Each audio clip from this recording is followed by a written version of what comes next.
y'all, I'm Leah Lawrence. And I'm her husband, Mitch Lawrence. And you are listening to the Southern Spirits Podcast, where I regale my husband with Southern stories of the macabre, creepy, and strange. And I drink. So what are you drinking tonight, Mitch? Well, I'm going to have me some Avondale Mill City White. That's brewed and canned by the Avondale Brewing Company in Birmingham, Alabama. It's 5% alcohol by volume.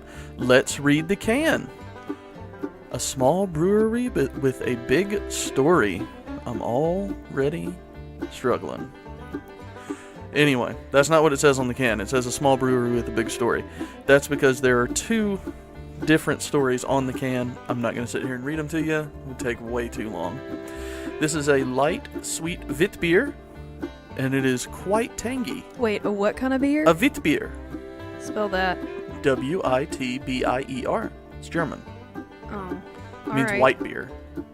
Couldn't you just say that? No, it's classified as a wit beer. Ah. And it is tangy, like most white beers are. Or, excuse me, wit beers.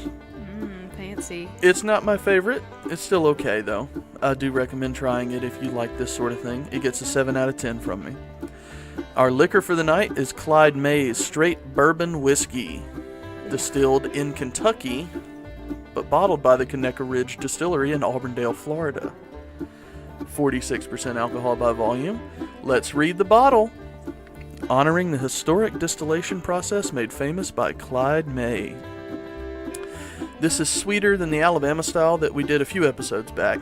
You can definitely tell that it's a bourbon instead of that Alabama style whiskey. It's not as good to me.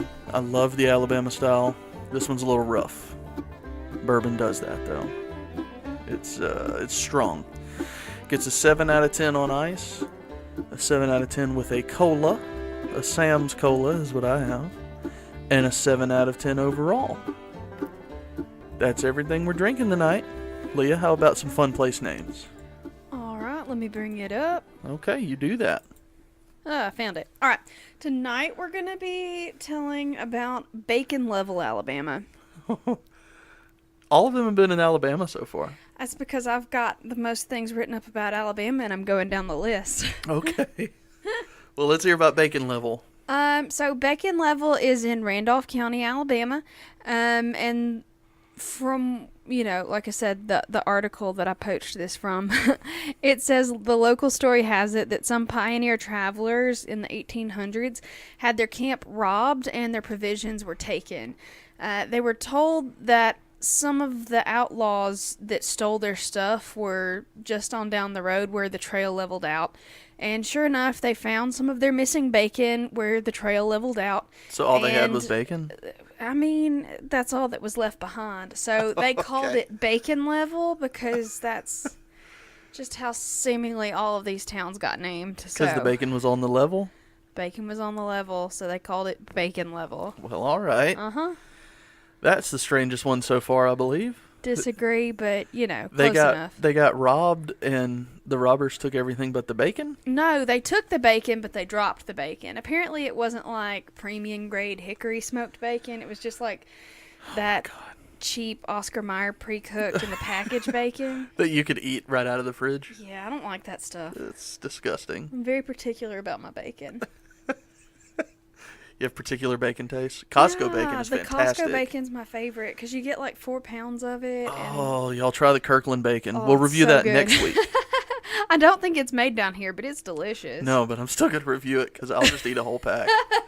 You just need an excuse to indulge in your bacon. Yeah, I do. And to let other people sit through it. We could come up with like a bacon cocktail. Ugh. No? Yeah, we'll just mix it with bacon grease. Like they put bacon in Bloody Marys, but I hate Bloody Marys, so I'm trying to think of something else that bacon would be good in, but I don't think that. Like a caramel vodka type of thing. Why?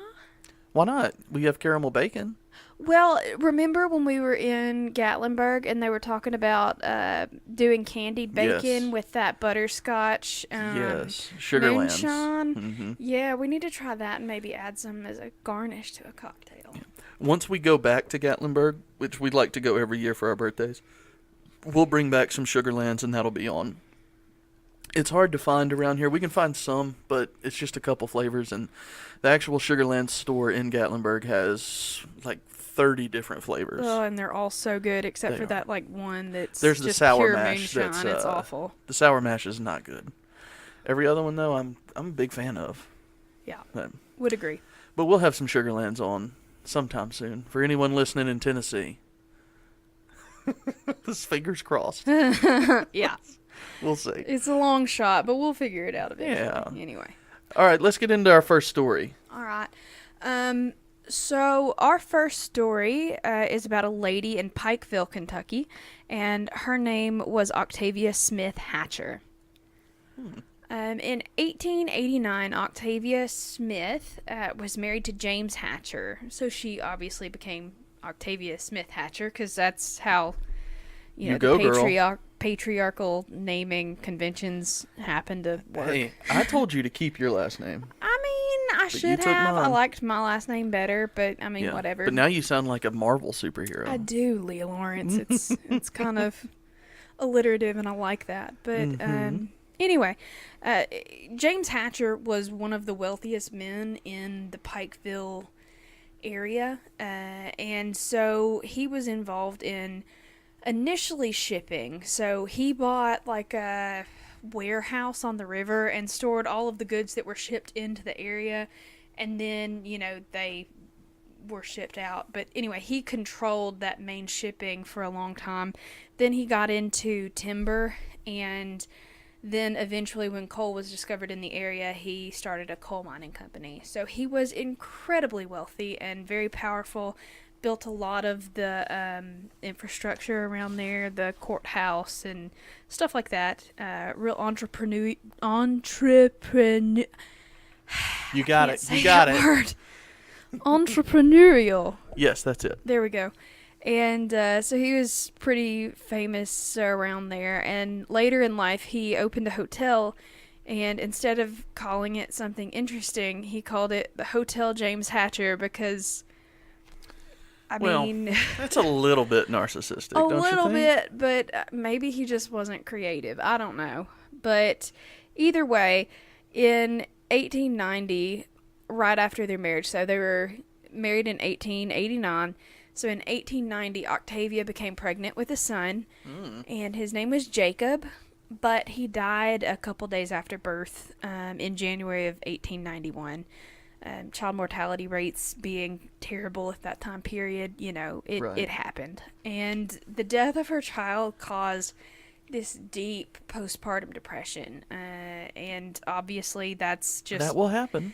Yeah, when you lose a kid, it's really traumatic and rough and awful, but it completely consumed her, and she stayed home and was so grief-stricken that she eventually was confined to her bed and never got up, never moved. She was just completely absorbed in her grief. And then eventually she got sick with something that they don't really know what it was, and over the next couple of months, her illness just got worse. And then on May the 2nd of 1891, she was pronounced dead. And there was no official cause of death, but she was pronounced dead on May the 2nd. That's strange. 1891. So, Well, it is 1891. I guess they couldn't really tell sometimes. Yeah. So James Hatcher has lost his wife and his son within a short time period of each other. And, excuse me. Ooh. Just do it on mic. That spring, the spring of 1891 was unseasonably hot in that area. And, I mean, embalming wasn't really a thing. I mean, it was a thing. Obviously, embalming's been around for a very long time, but it wasn't as widespread in the culture as it is today. So she wasn't embalmed, and they were in a hurry to bury the corpse because everybody knows things decay a lot faster in the heat than they do when they're refrigerated. Yeah, and that's so, disgusting. I mean, it's just what happened. So they held the services immediately, and the body was interred. Several days after the funeral, though, other people in the town started coming down with a really similar illness to what struck Octavia at the end. And one by one, they began to fall into comas. But a few days later, they came out of the comas and they made full recoveries. And this freaked Mr. Hatcher out real bad. He was afraid that the worst had happened. So they frantically went about digging the body back up.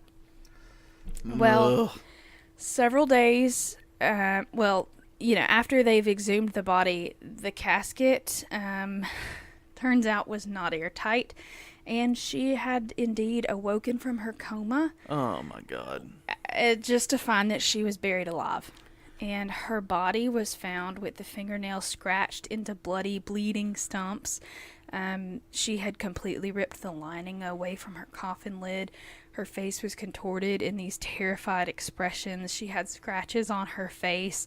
And, the blood from her hands had gotten all over. I don't like this. And this time, though, they were very much sure that she was dead. So then John, being the wealthy man that he was, decided, that they had to rebury her. And they reburied her with style. And they put up a monument for her. And the shot in the dark question is... Oh, God. What was the sculpture that was created for her monument of? Was it A, a weeping angel, B, the Madonna and Child, or C, a statue of Octavia? Well, you'd think that it would be... Oh, no, I could see all of those. Let me just not try to go through a thought process here. I'm going to say the Madonna and Child. You're wrong. Ugh. It was a life-size statue of Octavia and their son. Well, okay, that wasn't one of the options. Well, now the son has been broken off by vandals, but we'll get there. Take your shot. Okay. Well, this is horseshit, because I did say the Madonna and Child. Yeah, but the Madonna and Child is obviously the Virgin Mary and Jesus. So. All right, y'all. This is going to be a bad shot. All right, I'm going for it. 3, 2, 1. Ugh. There it went. How was it? Not good. Oh. So wouldn't recommend shooting the bourbon? No. Unless you have a death wish. Oh, bless your heart. It's fine. It's not bad whatsoever. Just not great. Except for how bad it is. All right, so they reburied her body, and John had a nearly life-size statue of her carved and erected as her gravestone. And originally, like I said before, the statue also had a baby in one arm, but the baby was broken off by vandals, and so the statue of the baby is now at the foot of the monument of Octavia, and still rests there today. But they didn't take the baby? No, it just broke it off. Left it? I think teenagers were known to climb on it because it was a big, tall statue, and kids are shitty. What are you gonna do? That they are. So in the 90s, the Hatcher family fenced off the plot and added this super tall marble base to the statue to lift it up above the area where teens could vandalize it. So it's now, it was originally just a little marble plinth with the statue on it, and then now it's got 5 or 6 feet of marble and then the statue on top, so people can't get to it and mess with it. So that was added in the early 90s, and so now about the ghosts that are said to be around there. There's gonna be ghosts. Yeah, there is gonna be ghosts. So the residents that live near the cemetery have reported hearing the desperate cries of a young woman, only for the sound to stop as they go investigating and approach the grave. So you can be wandering about minding your own business and hearing someone sob uncontrollable, and then when you start seeking it out, it just stops. Well, that's plenty scary. Yeah. Where is this again? I didn't write it down. Kentucky. Kentucky. Mm-hmm. I'm sorry that I didn't write it down. But it's in Pikeville, Kentucky. Excuse me. Mm-hmm. And then photos of the monument are regularly show up with a haze or a fog over it, and people report getting spirit orb photos there, which all of that photography stuff could just be, you're really bad at operating your camera, ma'am. Right. all of those are just people that are terrible with cameras or really good with Photoshop. Either or, but mostly it's the bad at photos or they accidentally got some dust in their flash. You know what I mean? Like, I'm not terribly convinced by that kind of picture, but if that's your thing, that's been known to happen around there. Yeah. And there's also a report of a lady dressed in black being seen at the grave of the child. So the child's grave is right next to Octavia's. And they see a woman in black, a ghostly apparition of a woman in black. A figure. Yes, on the anniversary of the child's death, which I cannot find. Yeah, which I can't find the actual date. Then who knows what the anniversary is? I guess you got to stake out all January long and find when the lady shows up. But I mean, we know it was in January, but I don't really want to be in Kentucky in January in a graveyard, but that's just me. And then they also say that I believe it was either on Halloween or her death date. I don't remember one or the other. But anyway, they say that the statue rotates and faces the opposite direction at midnight or something. No, it doesn't. I mean, yeah, no, it doesn't. No, it doesn't. But that is another thing that, like, the local people talk about. But, I mean, it's one of those things. It's something that it's a weird-looking monument, so they talk about it. It doesn't rotate. Yeah. So that's the story of Octavia Smith Hatcher and her being buried alive. That's the terrifying part. You should stop the story there. Yeah. Because all the other ghostly shit in the statue, that's not, there's nothing there. But can you imagine waking up in a coffin like that? I can't.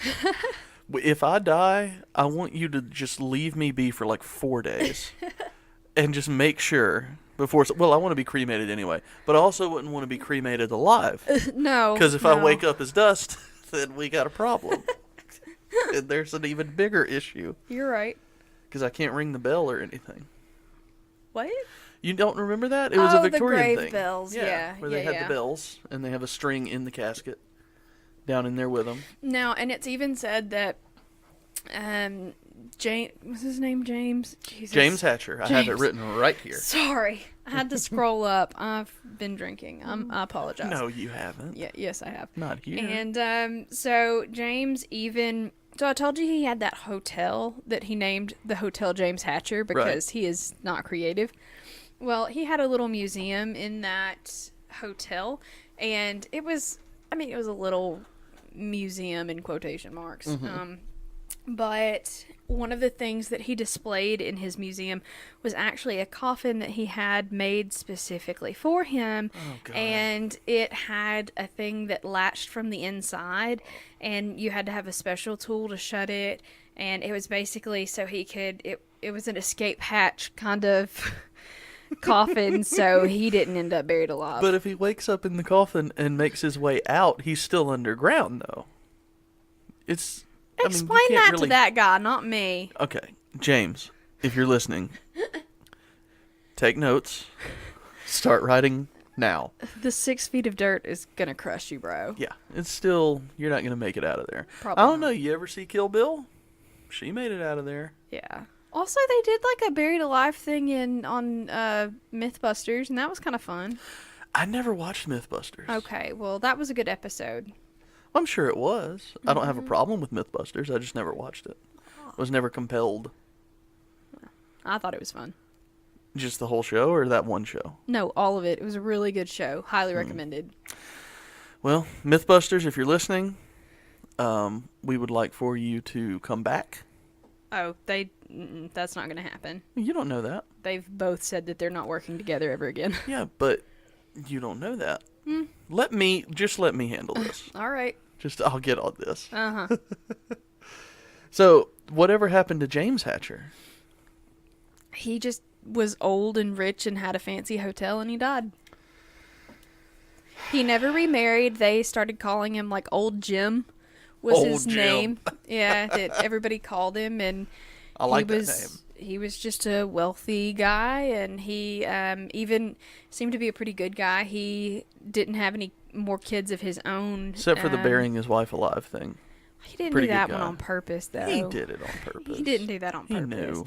But they it's reported that like his nephew Excuse me. had 7 kids that he couldn't take care of, so that guy old Jim just took over and he had the money raised to, those 7 though. kids. Exactly. Put them through whatever the equivalent of college is back then. I think it was just college, Oh, Leah. rock on. I think that they called it college as well. Okay, well, Because, Oxford's been around since, like, the 1700s, hasn't it? don't ask me It's the questions. oldest college in the world. I know that. But I'm not wouldn't sure have- exactly how long it's been around. It's older than the Wouldn't have U.S. guessed that, but, lots of things are older than the U.S., though. I know, but not most colleges. I think it's just one. I think it's just the one, Oxford. Well, like William and Mary and, damn, is that Boston? You talking about William and Harvard? Mary? There's a college called William and Mary. Yeah, William and Mary is, I want to say... That's a really old-ass college. I think it was, I wanna like, say colonial Washington? time period. I'm probably thinking of something else with William and Mary, but I want to say Washington, D.C.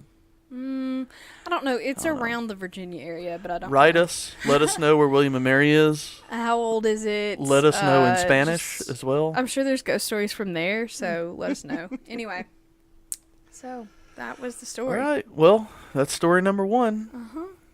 That was plenty. Yeah, you don't want a second one? Oh, no. I mean, plenty of the first one, because Oh. just the buried alive thing was enough, and then we went into crappy ghost shit. I'm sorry. No, which I know is the point, but I'm just saying her ghost sounds like it's just awful. Well, And- she's still fucking depressed that she lost her kid and got buried alive. Well, look, it's not my fault. Don't scream at me. Scream at James.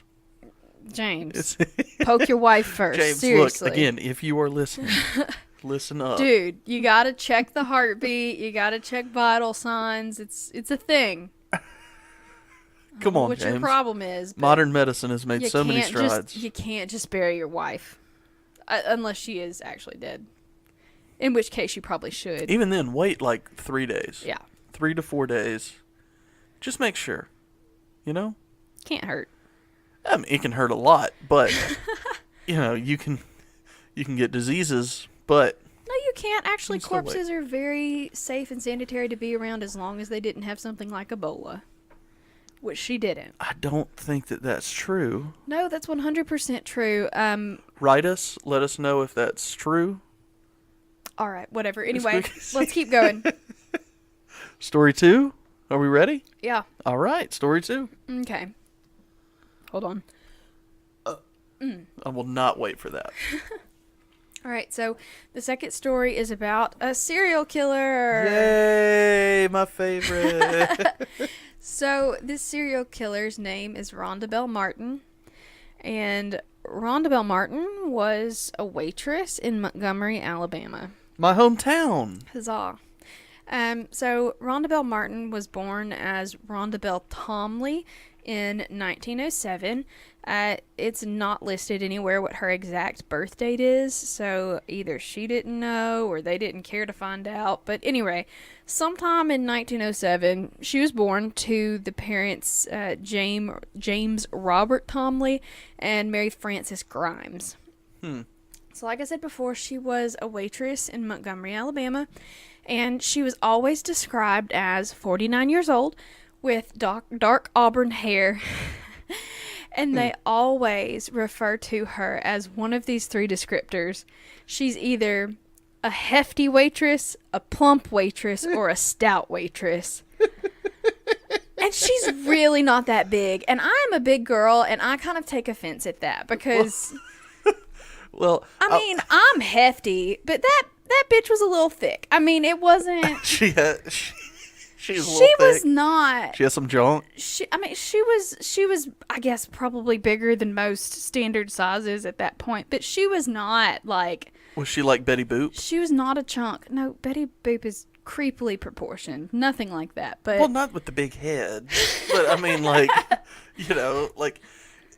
that's just a common thing that people talk about.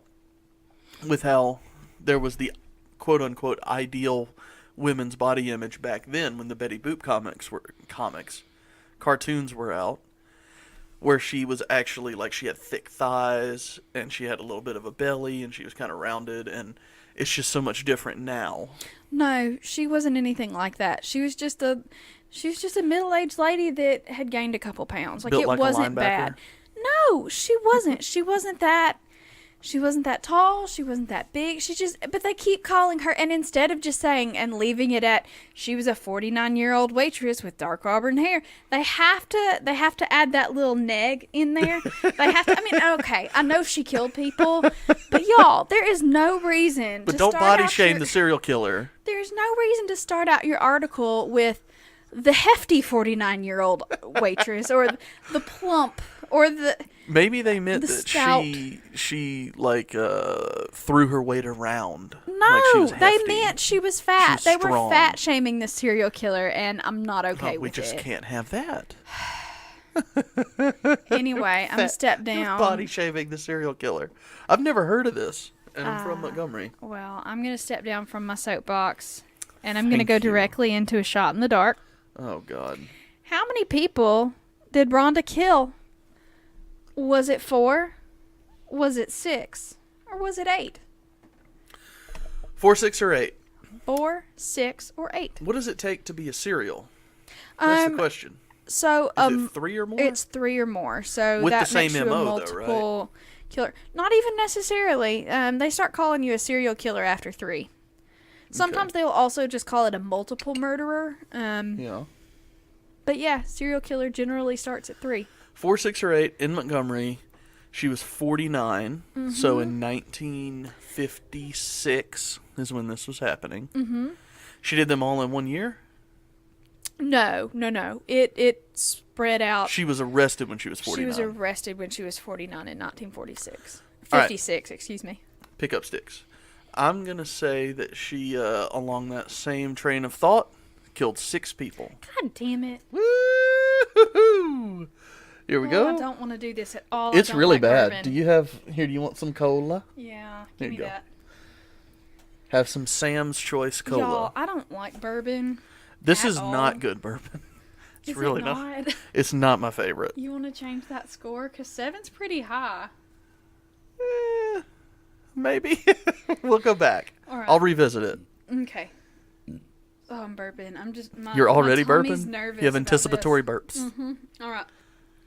You got it. I Oh. believe in you. Just be prepared with that cola to just like go ahead and, I feel like we should get the pickle juice rinse out it of the out. fridge.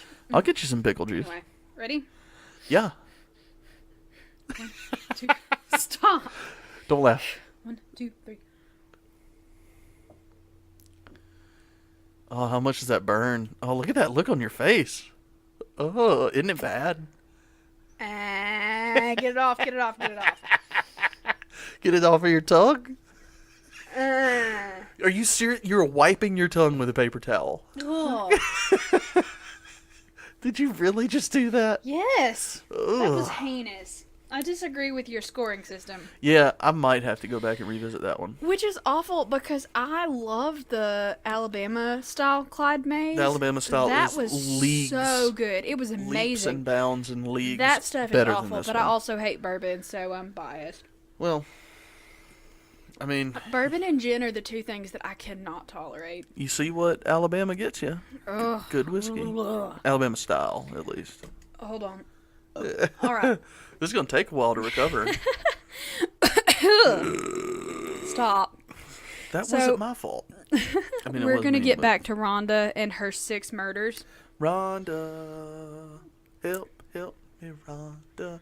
You think we can get away with that one? No. Well, I mean, yeah, because I don't even think you had the right tune in mind, but fine. Just like in the previous episode, you can just have it. We're okay. The Beach Boys wouldn't recognize that at all. Well, now you said it. Sorry. Now we're gonna get in trouble. Doubtful. But anyway. So in March of 1956, Rhonda Bell Martin was arrested and confessed to the poisoning murder of 6 of her own family members, including 3 children, her own mother, 2 husbands, and she poisoned her last husband, but he survived to be a paraplegic. Okay, now I know this one. I don't know it because of Montgomery lore or anything like that. It's just something that I've read about or seen a YouTube video about, something like that, because I know exactly what you're talking about. Because she poisoned these husbands and, like, collected insurance money or something, and then... Well, there was insurance money, but the insurance Right. money was not It wasn't why. She just liked killing people. I know that. Yeah. But she got the money, Yeah. and she would use it for a while, and she'd run out and marry somebody else.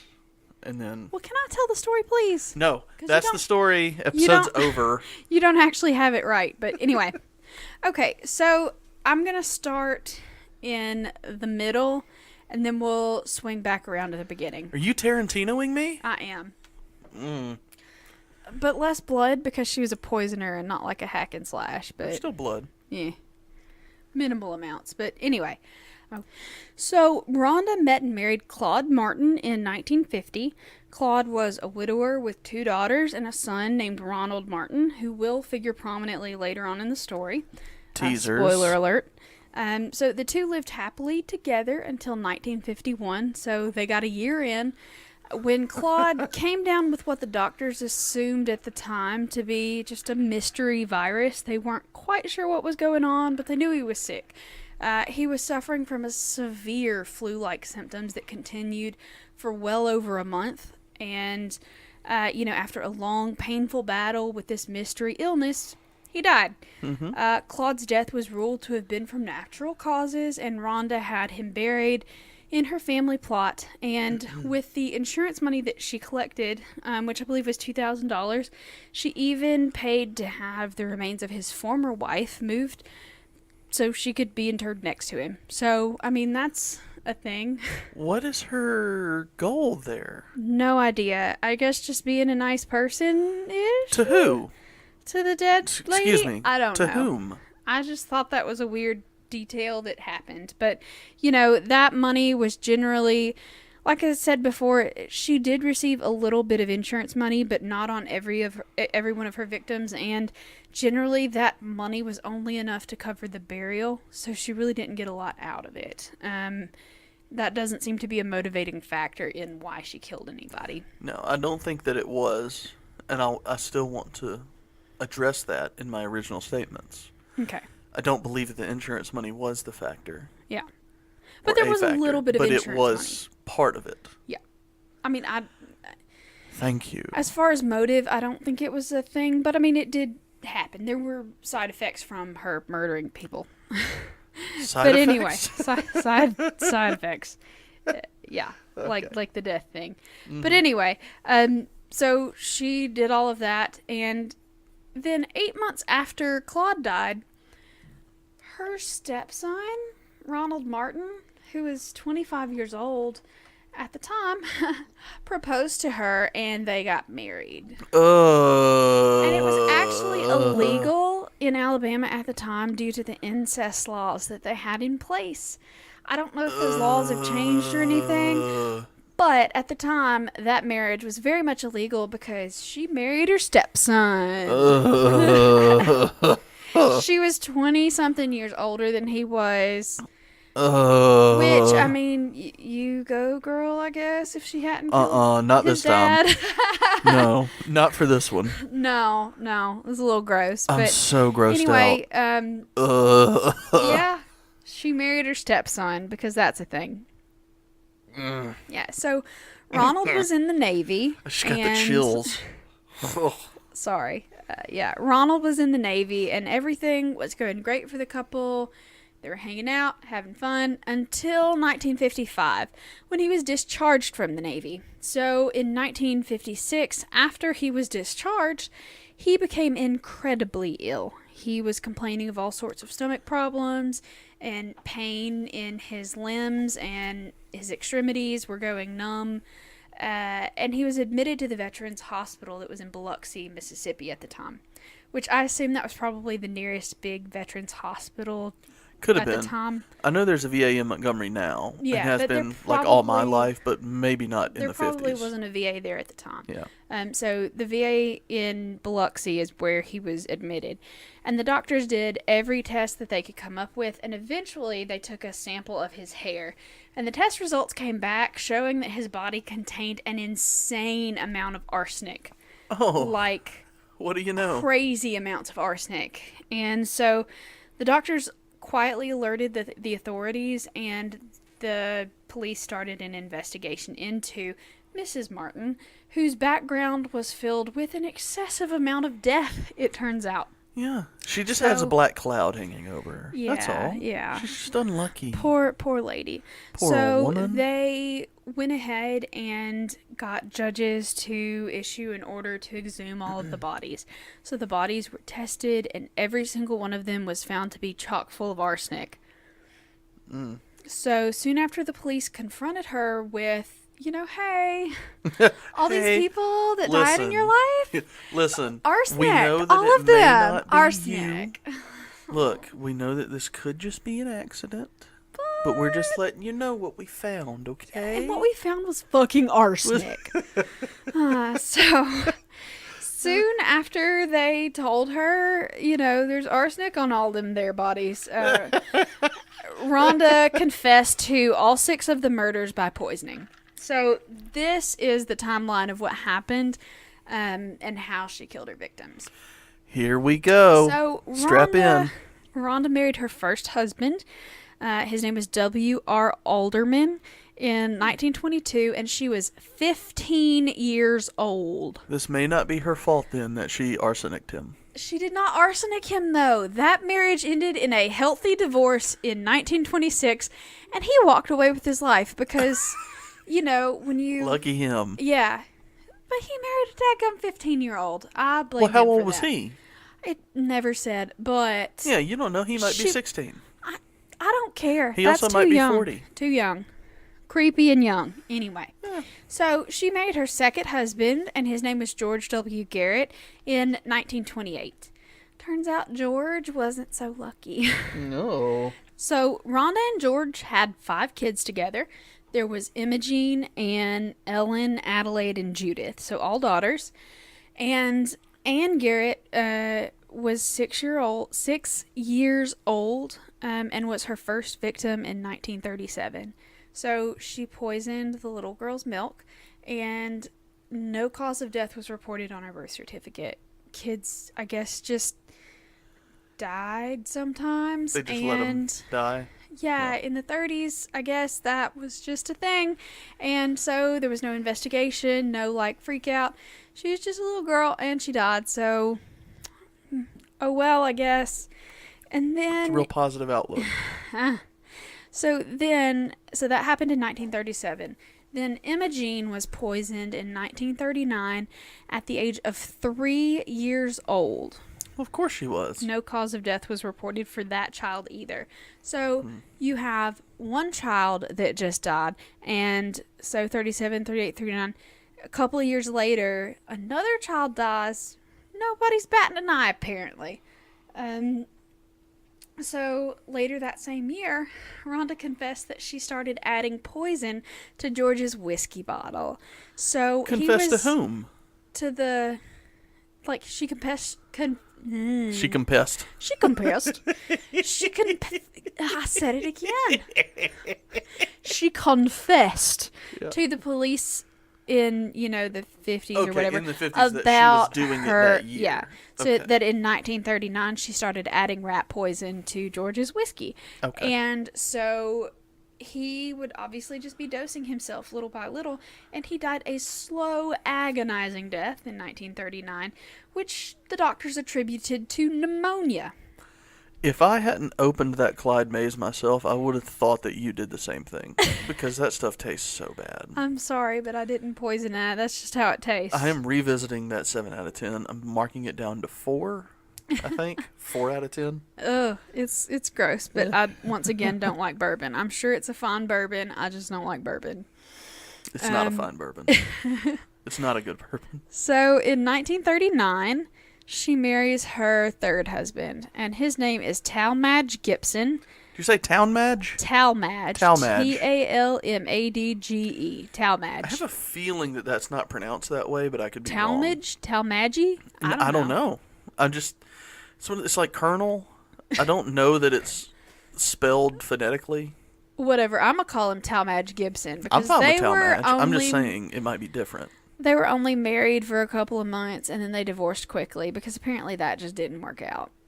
So he got to survive. He got out quick too? Yeah, so maybe he saw the arsenic bottle. Apparently. So he's out. And then in 1943, Rhonda fed Ellen, the third child that she killed, milk laced with rat poison, and the death that time was attributed to a, quote, stomach ailment. And that ailment was that she was full of arsenic. Right, there was a bunch of arsenic in there. Yeah, problem. So, the next year, Rhonda also poisoned her own mother in 1944. And she laced her morning coffee with rat poison because, I mean, what else are you going to do? Does arsenic not have a taste? I thought that I had read somewhere or something that it was like kind of bitter. I really have no idea. Never tasted it myself, I mean, thankfully. if it is bitter, that would go fine in coffee. Like, you wouldn't notice it, is what I mean. But, I mean, the other people that she put it in coffee, whiskey, and then milk for children that really... Yeah, children aren't going to be able to tell anything. No. Kids' palates aren't terribly refined. Yeah. So, I don't know. I've never tasted arsenic. I hope to never taste arsenic. Yeah, please. Fingers crossed. You know. But anyway. So, now we're back to Claude, who we started with, and he was poisoned and died in 1951. And then I mentioned before that, you know, she obviously also poisoned her stepson husband, Ronald. But he did survive the poisoning, but he became a paraplegic. Well, good for him. Yeah. I mean, kinda. Probably not good for him. If you're a paraplegic in the 50s, I don't think that life is very good. Yeah, it's going to be rough. I mean, it's rough nowadays, but at least there's a little bit more technology to facilitate like a more full and like engaged life. Wheelchair ramps are mandated. Yeah, You know, back then, not such a thing. Exactly. I guess, so, but anyway, so he survived, and so she came up for trial, and she claimed that she was insane, which not gonna. I won't argue that. No, not going to argue insane. that she sounds a little crazy. But, you know, legally insane for purposes of not being culpable for a murder are different than someone just being crazy. Right. And so the judge and the jury were like, nah, that doesn't count. And they sentenced her to die by electric chair. And Rhonda was executed on October the 11th. 1957 at Kilby Correctional, which you used to work at. I worked at Kilby Correctional Facility for about a year and a half. Mm-hmm.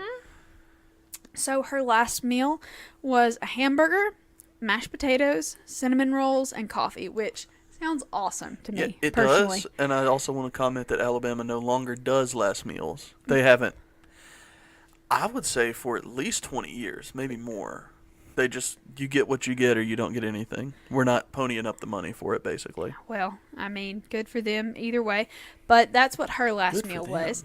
And she had no last words. And she donated her body to science so they could, quote, find out what was wrong with her and why she killed. Because she apparently didn't really have a motive. She didn't really know why she killed. She was just compelled to kill these people. She liked the sympathy cards and the attention from, you know, everybody grieving after. She definitely needed to have her brain studied. Oh, definitely. So I do support that decision. Mm-hmm, but she made one decision that I completely support. Yeah, she donated her body to science. So that was the story of Rhonda Bell Martin and her 6 murder victims from Montgomery, Alabama. Ugh. Man. Well, I just learned that Kilby, I don't know if they housed female prisoners. They didn't, but that's where their That's where the electric chair was. Yeah, that's where the electrocution right happened. So she was actually imprisoned at a different women's facility and brought in. I just remembered that the electric chair is still there. It's not Is it used really? anymore, of course, but yes, that's it's still creepy as there hell. down in the basement. Like it's a storage room. Oh, there's boxes all around it and stuff. What you I've bet been there's down in ghosts there. just running around that mother. Yeah. For those who give a damn, which I doubt there are any, I worked in the canteen, which is the inmate's store in a prison. Fancy. Where they can buy chips and stuff like that. And so we had some Moon storage pies. that we had to go. Yeah, moon pies were a big seller. You don't even know. And by the way, I don't know that anybody cares, but inmates pay far too much for their stuff. Like Head & Shoulders shampoo when I left was like $8, I think, which I don't know how much it is in a store, but It's not $8. what I was told when I was there was the suggested retail price is what the Alabama correctional systems goes on, and they mark it up 75% from the suggested retail price. Yep. So, like... And they do that prisons everywhere. Yeah, it's so really like rough on families. A single moon pie that's like, I think now is about 70 cents at the most in a store. It was, when I left, $1.49, I think. Something like that for one moon pie, you know, for something that's going to be gone in 5 seconds when you eat it. And have I ever told you that when we first started dating, I was creeping your Facebook real hard, and you had posted when you had gotten the new job at the other place, and you had posted like, "I'm finally out of prison," and I was like, "Oh shit, was he in prison?" No, I don't know about. I think this. I remember that very specifically because I said something about EOS. And EOS is a prison term, for those who don't know, for end of sentence, which means that I was getting out, quote unquote. Like I had left my job after a year and a half, which that's what the inmates who ended their sentences while I was there were saying. I EOS on October 4th or something like that. Yeah, you know? and I was real freaked out that, I mean, because Kilby's hardcore, like it's prison, right? It's not hardcore. Is it not? Kilby for Alabama is the first place that every inmate goes. It is what's called a classification. It's receiving and classification. So inmates come in and get basically examined by a psychologist, which is just bullshit. I mean, the state doesn't employ people who care. They're just there to process people. And from Kilby, you will most likely be sent somewhere else. But some people do stay at Kilby permanently. The only exception are certain convicts that get life without parole or the death sentence. Excuse me. They will go straight to a maximum facility, such as Holman, where executions are still performed now. Performed in Alabama. It's the only place in Alabama where they'll perform them. Yep. Is Holman. So, like I Correctional said, facility, I thought which has been on lockup. Yeah. It was. I thought I had a felon boyfriend at the time, but I didn't, so it was fine. No, I just worked there, and I mean, it feels like you're in prison when you work there, but at least, I mean, I get to go home every day. Mm-hmm. But besides that, you know, just don't work in a prison if you have the option. All right, so that was Rhonda Bell Martin, and a little bit about the Alabama penitentiary system. I could go on and on. I know you could, but maybe we shouldn't. But Kilby was where inmates were executed for a while in Alabama. I know that. I can't believe the electric chair is still there, though. I don't know if it still is. It was when I was there, which was like 2012. Oh, it makes me creepy. It was when I was there. Oh, and I forgot one part of her story. Oh no, go back. We're redoing the whole thing. So when she was executed, they hooked her up to the electric chair and all of that.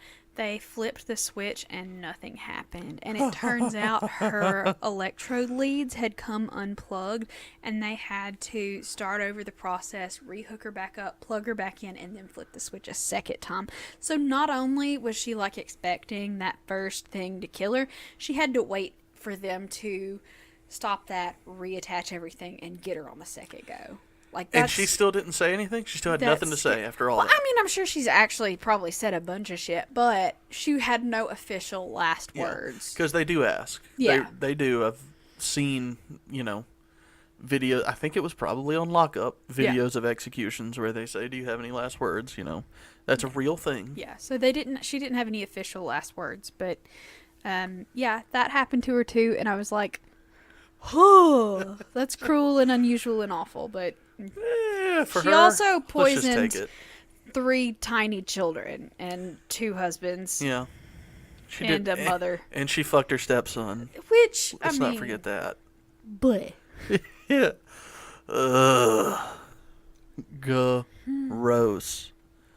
I'm so creeped out by that one. You have no idea. Is that what you really have the worst time with? That on really this is. Like, I don't even care about the poison kids. There's so much poison. There's so many children dying. But did you know that she fucked her stepson? Because she totally did that. I'm so grossed out by that.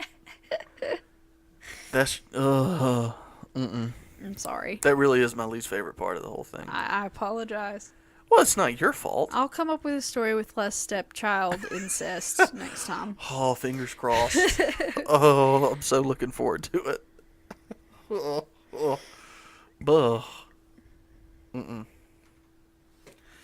Did you just give me the eyebrows? I did. I am not in the mood. You cannot do that. Not all right with that. I've had a lot of liquor. Leave me alone. Well, on that note, I think it's time that we have a toast. A toast. Leah, give it to us.